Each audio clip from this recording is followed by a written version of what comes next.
સુરતમાં 5 વર્ષના વનવાસ બાદ કોંગ્રેસે એક બેઠક મેળવી આશા જગાવી છે। સુરત મહાનગરપાલિકાના વોર્ડ નંબર 12ના ભાજપના 3 ઉમેદવાર સાથે કોંગ્રેસના એક ઉમેદવાર વિજય બનતા કોંગ્રેસીઓમાં આશા જાગી હોય તેમ લાગી રહ્યું છે।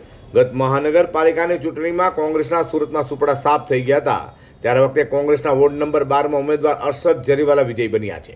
વોર્ડ નંબર 12માં ભાજપના 3 ઉમેદવારો જીત્યા હતા, ત્યારે કોંગ્રેસના એક માત્ર ઉમેદવાર અરશદ જરીવાલા વિજય બનતા તેઓએ મતદારોનો આભાર વ્યક્ત કર્યો હતો અને જીત બદલ મોવડી મંડળનો પણ આભાર વ્યક્ત કર્યો છે। આ લોકશાહીની જીત છે, આ મારા 83,000 મતદારોની જીત છે।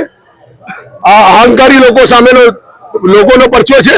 આ અહંકારીઓનો જવાબ છે જે લોકો એમ કહેતા હતા કે કોંગ્રેસનું ખાતું નહીં ખુલે। આ તો કોંગ્રેસ પક્ષ એટલે ફિનિક્સ પક્ષીની જેમ છે, એની રાખમાંથી બેઠી થઈ છે। ફરી એકવાર આ તો એક શરૂઆત છે।